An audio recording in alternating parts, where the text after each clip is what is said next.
What's going on, guys? Welcome back to the You Know Ball podcast. I am actually just starting the podcast right away this time because I don't have time to edit. It's like the busiest week of my life. As everyone knows, this is my last week at my full-time job, and this is the Patreon episode. This part will be included in the preview. If you have not signed up for the Patreon, please sign up for the Patreon. If you are able to, I would really appreciate it. But today, I am very, very excited to have back onto the podcast for our now annual thing where we just do the standings in the East and the West. Last year, we just did the West. This year, we're going to do a two-parter. This part is coming out this week, and then next week on our full free episode, we will do the Western Conference, but we're doing the Eastern Conference.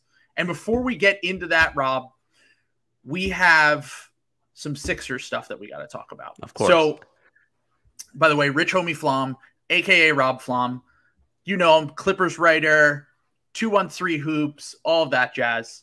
So, Rob, I am extremely scared right now, is what I just want to say before we get into this. I am scared because it feels like the national media is doing the thing that they do with the Sixers when there's about to be a disaster. So I just talked to you pre-podcast where 2017, there was no real expectations for the Sixers, except it was going to be the first year that they competed with Simmons and Embiid. 18-19, they don't do anything in the offseason. They don't trade for Jimmy Butler until week into the season. That's when that buzz started. So the offseason buzz was really nothing other than like, they'll get better. They'll probably be a conference finals team or be in the conversation or whatever. 19-20 is the year that everyone builds up the hype for the Sixers from the moment, even other than Sixers fans who were throwing up when we signed Al Horford and traded Jimmy Butler for Josh Richardson. But from the moment after that, everyone builds them up as these championship contenders. It's a disaster. 2021, everyone goes, we're not going to get fooled by the Sixers again. 21-22, the Ben Simmons thing happens. There's no way they're contending unless they pull off some sort of crazy trade, which they don't do until way later in the season. So the hype was not around it. But now you got John Hollinger picking the Sixers to win the title. You got Zach Lowe being back on the bandwagon. You got Bill Simmons. Even, I swear he's either trying to jinx us or promote his new Philly podcast, but it's one of the two, and it's scaring me. And the Philly podcast is great. I plugged it on the last episode. I love it. But anyway, I am scared because I feel like this is just impending doom, even though in my brain I know that this team is way better than that 1920 team. I think there are some similarities. You know, NBA media loves their certain players, right? Like the 1920 season, a lot was because NBA media loved Josh Richardson. He was a Heat guy, gritty, hardworking, did the little things. This year, it's PJ Tucker. The NBA media loves them some PJ Tucker. And PJ Tucker is good. I think his addition is being a little bit overblown. I think D'Anthony Melton is the better addition, the more important addition, probably. But I think that the hype is real. I'm buying the Sixers. I can never quit the Sixers either. I know you're like Zach. I am. I'm basically Zach Lowe. This is basically a Lowe Simmons podcast. I'm going to ask you about like various words and whether they're actual words. But the Sixers are like, they should be really good. Like Joel Embiid is one of the three best players in the NBA. I think some people might say five best, whatever. Extremely good. He's in the top tier. That's all that matters. Or and if you want to have a caveat because Giannis and Steph have already won titles and you don't want to include him and Jokic has won MVP of them, whatever you want to do. He's one of the five to, at worst, he's the seventh best player in the NBA. Yeah, like you have one of those guys, which means you're already, I think that means you're basically a championship, maybe not quite in the championship tier, but at least like a long shot. You add in a full year with Harden apparently in shape. Who knows? Who knows with Harden? You never know. Tyrese Maxey, a year better. He was really good last year. Tobias Harris, you know, for a fourth starter, totally fine.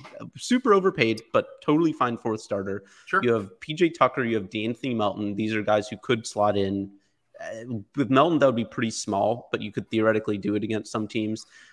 Way better than any other guy the Sixers had last year by a mile. And I think, you know, some of their young guys, maybe like, does Paul Reed get better? Montrezl Harrell, like I make fun of Montrezl Harrell. I do like Montrezl Harrell, of course. Clippers, well, everyone loves him here already, by the way. He's a real Philly guy. Like 100%. Last night in the game, people were losing their, like, I know deep down in my soul that you can't play Montrez deep into the playoffs, and that Doc, it was literally fired from your team's coaching job for refusing to bench him. But at the same time, we just love a guy who who has his personality, who is, yelling at people, getting in people's grills, hustling for rebounds, doing putbacks. Defensively, he's obviously limited, but he tries. Like, people just respect that a lot here. And I think Montrez, even if he isn't like, I mean, right now he's not even in the rotation. Like, Paul Reed is the backup center, and Montrez is the guy that's going to play when Embiid sits, and it's seemingly going to have to earn his minutes. I think kind of how his career's gone over the past 2 or 3 years, it seems he kind of needs to right the ship a little bit in terms of like the narrative around him. But like, he is a good regular season player, undeniably. Much better than Dwight Howard or DeAndre Jordan or Paul Millsap. He's closer to Andre Drummond. He's like in that. Yeah.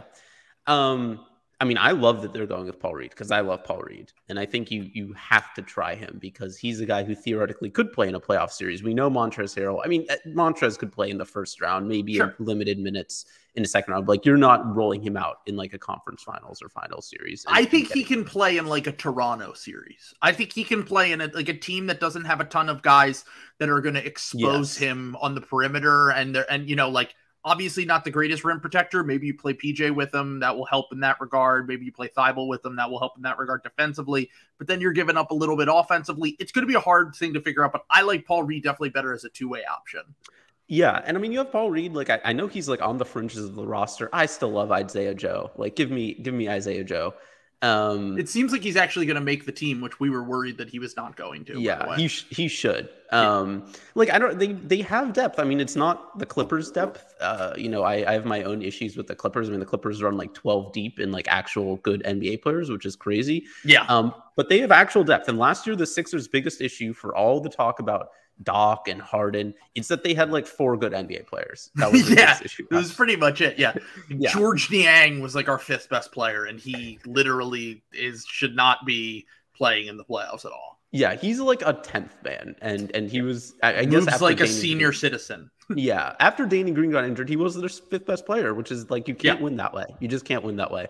It doesn't matter if prime LeBron is on that team. That team is not winning a championship, and maybe they get like an extra round or something, But yeah, I mean, I'm high on the Sixers. I do think the love has to do with like NBA media. They love PJ Tucker. They love DeAnthony Melton. I don't know about Daniel House, but like, they love those guys. And like, there's biases there. It's why every year we see like, oh, you can't underestimate the Heat and you can't underestimate the Raptors because they have these like fun, quirky, like media liked people. And there's just some bias there. Like, nobody ever talks about the Orlando Magic. The Orlando Magic might actually be decent this year. But like, their best player is Franz Wagner, who like has just such low, what's it called? Like cachet or yeah. So yeah, I mean, the Sixers have that. They have star power. They have depth. I think their biggest, I mean, even more than Harden, Doc has to be my biggest concern with them this year. For sure. Like, will Doc push the right buttons? Will Doc, adjust? Will Doc keep Paul Reed in the lineup? Even if he struggles for a week or two, will he try Isaiah Joe over like a Shake Milton or Furkan Korkmaz if those guys are even on the team? I want to trade both of them so that he does try.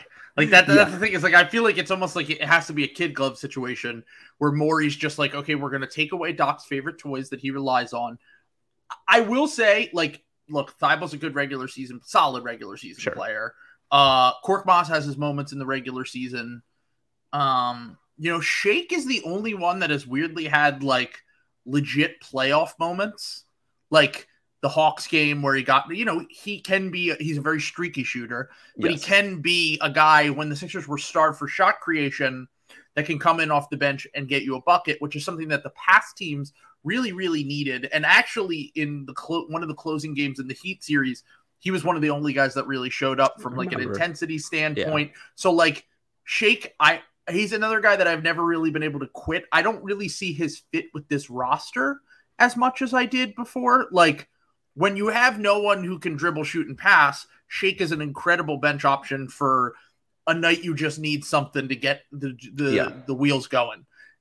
on this team, it's like the shot isn't what it was when he was in college, when he was a prospect.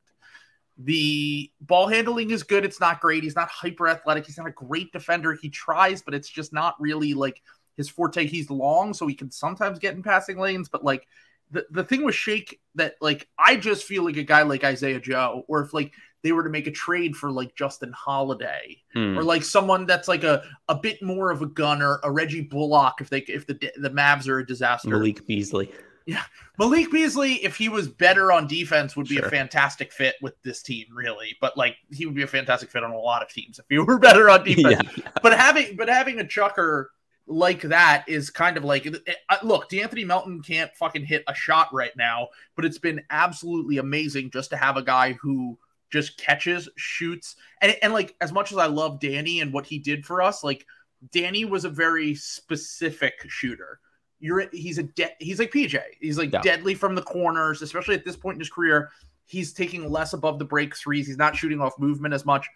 Melton is relocating, shooting off movement, shooting from above the break, shooting from the corners. He's even sometimes attacking closeouts, keeping the ball moving. Like he's a very smart, instinctive player. And that's the kind of player that I felt like we need to put around our guys. And I felt like Isaiah Joe would fit really well. And I don't really see the fit with Shake, but like, once again, like you said, like I think, and when we get to our standings, we'll see. But like I think the best way, and this is something that me and Sam Sheehan have been talking about. He's been a lot on a lot recently. And every time we talk about the Sixers, it's like this rocks, paper, scissors thing that he keeps bringing up, which is like when you get to the playoffs, it's a lot of the times it's about matchups. Last year, the depth sucked. The Sixers were down 2-0 by the time Embiid came back in that Heat series. It wasn't ever really a series unless you count when they won game 4. And even then it was like Harden was shooting out of his mind. I was hype. I was excited, but I was still like, it's impossible to win 4 out of 5 games in a series. Like your best players coming back. Like it just felt like such an uphill battle that entire series. But like back to the rock, paper, scissors thing is like from a matchup perspective, the East is way deeper than it used to be. Like you could be the 1 seed and get a really hard matchup in the first round. There's no cakewalks like there used to be. There's no Washington Wizards of 2 years ago. There's no Orlando Magic of 3 or 4 years ago. Like you could end up facing the Raptors or the Hawks or one of these teams that's just even if they're not like good enough to beat you, they're a pain in the ass, and you don't want to face that team in the first round. So kind of from like a rocks, paper, scissors perspective with the Bucks and the Bucks, Sixers, and Celtics, I feel like if they can get the 1 seed, which we'll get to, that is the real key to me. I think the reason that they looked at this team, they looked at this season, and they said, the league has never been more talented. The East has never been more deep. Yep. We need to have 10, 11 regular season players that we can trust. The guys who we've had to rely on in the past, the Shakes, the Furcons, they're going to move out of the rotation. They'll be on the fringes of that. If they play their way in, great. If they don't, we have other guys that we can trust and we can play. And because of that, I think they're going to win a ton of regular season games. Like I think they're going to be like a 55-60 win team, possibly get the 1 seed. And if that is the case, then that is very, very beneficial as long as the 2 and the 3 seed are the Celtics and the Bucks. Because you want those teams to really I know it's easy to be like, oh, we just want to avoid the best teams. But like at the same time, like the Celtics are our nightmare matchup for sure. They're just such a bad matchup for this Sixers team. For any iteration of the Sixers from the past 4 years, they've just been a bad matchup due to the fact that they have a ton of athletic guys who can shoot, size, you know, they're defensively, they can slow down Maxey, Harden on the perimeter. They've always been able to slow down Embiid when they've had Al Horford, except for that one season when Horford was looking a little washed like his last year there. But my whole point on this is like, I feel like if they can avoid the Celtics, that them being a contender is a realistic thing. If they can avoid the Celtics, I unless there's injuries to the Celtics, like I just view the Celtics as our worst matchup in the NBA, except for maybe the Golden State Warriors because of Steph. Like that's it. Like that's kind of it for me. Like it's like Boston's the nightmare matchup. I think they can beat anyone else. I think they could definitely beat the Bucks. I mean, the Bucks are tough just because Giannis is the best player in the NBA in my opinion. You know, there's just not much you can do against him. But I think like having Embiid, PJ Tucker, even though I said he's a bit overrated, like it's a good combo of guys to throw at Giannis. Paul Reed famously played really good defense on Giannis one time, and I won't ever shut the fuck up about it. I mean, I like them against the Bucks. I think that this year they should be able to beat like the Heat, who are just not as good as they were. I don't really see the Raptors hype. That I will talk about that.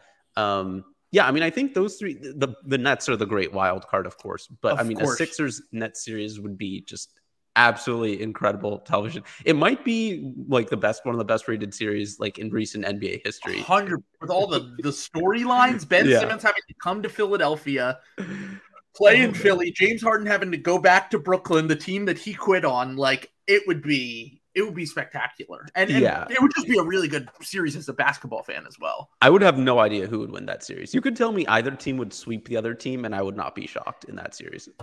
What's weird is that I feel like last year I was a lot more afraid of the Nets than I am now just because of everything that has happened. Yeah. Not like I take nothing from the Celtics series personally. Like I thought the Celtics were going to win that series. I didn't think they were going to sweep them. I thought they were going to win in like 6, but I wouldn't take much from that.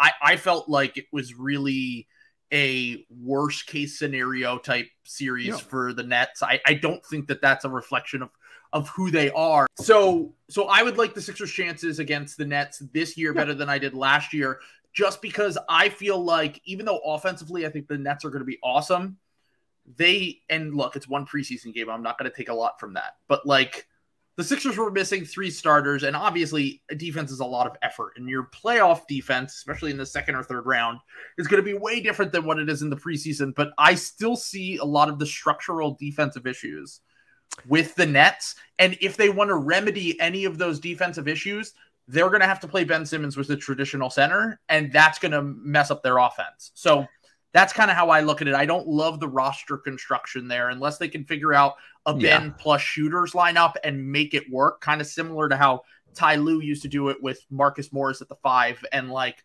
figure out that kind of lineup. But then again, those lineups went out 5 out. Ben can't go 5 out. Like there are ways that I feel like I could be more fearful of the Nets if they figure it out over the course of the regular season, but I'll take my chances on the team that I feel like has, if the matchup is close enough, I'll take my chances with the team that I feel like has the better, like, God, it's hard to say because we have Harden now, because I was going to say, like, I could see Kyrie giving up. I could see Ben Simmons giving up. I mean, Kyrie's playoff history the last 5 years is terrible. I mean, except for before he got hurt the Harden year. He was very good that year, but other than that, he's been terrible. Yeah. And I mean, there are already Nets bloggers tweeting on the timeline about how Ben Simmons is only looking to pass in preseason and is not looking to score at all. Did you watch the game at all? I saw like a little bit of it. He's just like, he's Ben. Like he is who he is. It's the same guy. And like, look, Ben is a good regular season player, multiple time All-Star. And when the league was a little bit weaker, I don't think he'll make the All-Star team again anytime soon. But Ben is Ben. And like, he's in the perfect situation for him to figure it out. So if he can figure it out, great. But like the second he went to the bench, they went on a 10-0 run. And I don't think that was coincidental. Like the half court offense was terrible with him. And the transition attack was great. And you know, it's defense in the preseason. I can't read into it, but like, I think you're still going to have those same structural issues. I feel like the way people talk about Ben is like, and I've joked about this 100 times, he just needs to be Draymond, but like, they're just such different players. It's a horrible comp. They're just both good defenders that in very different ways, by the way, they're good defenders, completely different ways. But like there's so much that can't shoot, obviously, but there's just so much different about those players, and they're even so much different about that situation. Like Steph Curry and to a much lesser extent Klay Thompson and Jordan Poole, their ability to move off the ball and work within that system make it such a unique scenario for even a declined offensive Draymond to thrive in that situation where like they got to get super creative in Brooklyn for the Nets for me, for them to be like legit contenders with Ben in the half court in the playoffs. And talking about coaches, I mean, Steve Nash has not been impressive. And I don't buy the Nets as contenders. I mean, I think if everything breaks right for them, I think they could be really good. I still wonder if they try to flip Ben Simmons. I don't know who they'd flip him for. I mean, he'd need to play himself. The value is just too low. That's the thing. Yeah. Like, I was watching preseason the other day, and once again, I just did my preseason overreaction, so this is going to sound funny, but like, I was watching the Blazers game, and I was like, I think I'd rather have Jeremy Grant than Ben Simmons. And like, I'm not even a big Jeremy Grant guy. Like, I was just watching Jeremy Grant in the half court, working off of Dame. Defensively, he was active. He was in passing lanes. He was really good in transition. I was like, he can at least shoot. I think that's the kind of level of player that Ben has become, and I could have never imagined that 3 years ago. Yeah, it's like, on everything else aside, I mean, his lack of development it's just really rough. It's rough to see. Historical outlier. Yeah, he just has not gotten better offensively at all. I mean, I think the Sixers can beat. I think the Celtics, you're right, are a tough matchup, but the Celtics are dealing with their own shit. I mean, the Udoka thing, who knows? My guess is that at some point he just gets fired. Or he leaves because the pressure on him to leave is too much. I mean, I think Brogdon is overrated. Gallinari was like their 9th or 10th man, but like still losing him for the season does hurt. Blake Griffin is not playable. Robert Williams is constantly injured. So, I mean, I think the East is open. I don't think I'd pick the Sixers to win the East, but I do understand the hype. I understand why media members are getting behind them, because while the East is deep, I think it's also, there's no team that's like a clear favorite. Like, I think in the West, I think a lot of people are picking the Clippers, and I get it. Like, they have top-end talent, they have depth. I think, things always break right for the Warriors. We've talked about this before. They always break right for the Warriors. And they may have again. I mean, for as much as I make fun of the James Wiseman pick and some of the other things, like, they have young guys who are good. They've still kept their core. They won a championship last year. I don't think the pieces they lost are that irreplaceable. Like, I think they're probably still the favorites to win it all. At least I would probably think the Warriors are the favorites. Out of the East, I'd probably lean Bucks, but like, I get the Sixers hype. I understand it. I don't think it's like a jinx. I don't think it's certainly better than the 1920 season, which in retrospect just looks so bad. Like, when you look back at that roster, it's just so old and slow and doesn't fit right. And like, the Al Horford experiment was just so bad. Even leaving outside how Josh Richardson was just not good. Like, this team is much, much better than that team. It's the best balanced team of the Joel Embiid era. I mean, I think you don't have Jimmy Butler, which is tough. That's the thing that sucks so much, is like the 1920 offseason, like the 19 offseason was such a disaster, because you could have literally just been like, let's bring back Jimmy, bring back Tobias for less money. And you could have went one of two directions if you did that. You could have either flipped Ben for guys who were better fits. But like, if Morey was here, I think he would have seen that and either sold high on Ben's value, or he would have been like, we're going to put literally just defenders who can shoot around these 4 guys, and we're going to see what we can do with this. And they had access to the MLE. They had all that. Like, the issue is, like, this version of James Harden is not as good as that. And I was wrong on that. I thought that James Harden was going to be... I watched the game the other night. Some people are much higher on what they saw from him.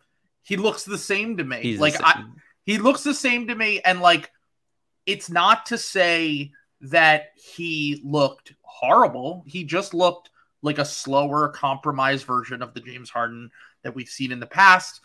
And I'm not even as worried about the burst, because he got around a few guys. It looked kind of similar to when he first got here, where like he was much more active off the ball. When he was defensively, like, once again, preseason, I don't really read too much into that. Although apparently the Nets are down 17 to the Heat in the preseason right now, I've learned, which is really funny. It is funny. So, but like, the thing with Harden is, like, I wouldn't say the burst is back. I saw him get around some guys that he was able to switch on to, Karis LeVert, Dean Wade, like guys that are not guys that he should have a hard time getting by. And like, he was able to get by them.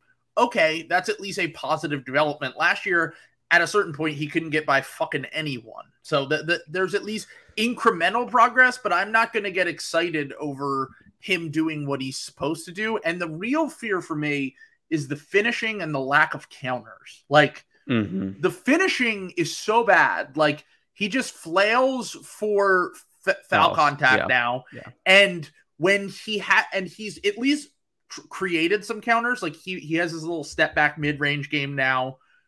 And he has a little bit of a floater attempt, and he went like 1 for 3 on floaters the other night. Like, I like to see that he's trying these things, but like when you're going up against good defenders, the recovery speed from these defenders, when you're getting by them, if you are even able to get by them, is going to be to the point where like those shots are either getting swatted or like you're going to have to draw contact. So like I'm concerned just about that. I would be really concerned if it weren't for the fact that Tyrese Maxey looks like a surefire all-star right now. Yeah. Like he looks absolutely incredible. And, he's not going to shoot 75% or whatever he's shooting right now, but he just overall just looks way better than he did last year, which is just truly astonishing. Yeah. I mean, not to crib too much from Lowe. But I mean, I think he is right about Harden, which is like, they don't need him to be like Rockets MVP, all NBA first team Harden. If he's an all-star level player, like fringe all NBA third team, that should be good enough. If he can maintain most of that in the playoffs, it really should be. And like there are other guys don't fall off a cliff.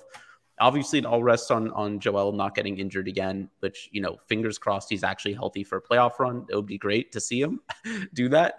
Yeah. But like, no, I mean, I think the expectations for Harden are fine. Like be an all-star, like average, whatever, like 27 and 9 or whatever it is on good efficiency, and just don't be terrible in the playoffs. And even more than don't be terrible, again, like just show up like in games that matter, like take shots, like they need you to take shots. And when you did, what happened? Game 4, like you literally saved the series when you were an active participant in the fucking team. Like, just don't give up. Like I will respect you if you go down swinging more so than if you give up. And it's been one of my biggest issues. It was my big issue with Ben. It was one of my biggest issues with, and like, look, Tobias drove me crazy, but he doesn't give up. And like, I think that like that matters to me. And like, Maxey's not giving up. Tobias isn't giving up. Embiid and Harden are really the guys that need to set the tone, because if Embiid comes in and looks like whiny and does his little thing again, like, I understand it's really hard to play through injuries, but like,